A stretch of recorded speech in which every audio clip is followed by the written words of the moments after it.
ما څو ځل د خبرو وکړه چې علما کرامو خلکو ته مسایل بیانوي، دا واقعیت پرېږدوي.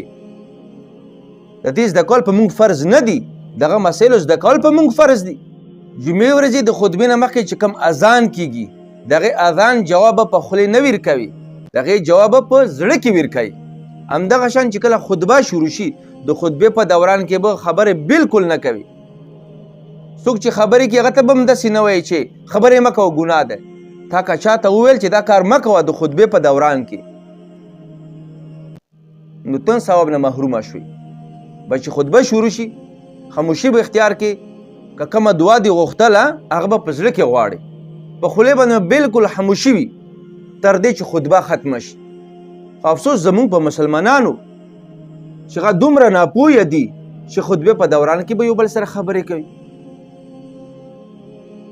یا خو د دې مسئلې ورته پته شته نه.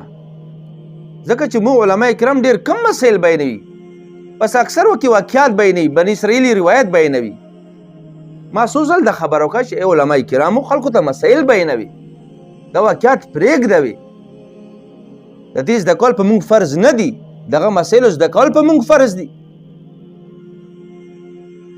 او ډېر خلک وایي چې علم زیات شو. علم چېرته زیات دی؟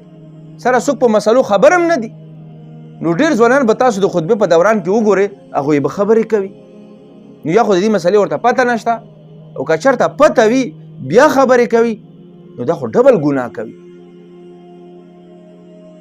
د خطبې په دوران کې بالکل خاموشي اختیار کړي، نه به خپله خبرې کوي، نه به چاته وایي چې دا مه کوه دا وکړه. بس په کلار خاموشه به کښېني تر دې چې خطبه ختمه شي.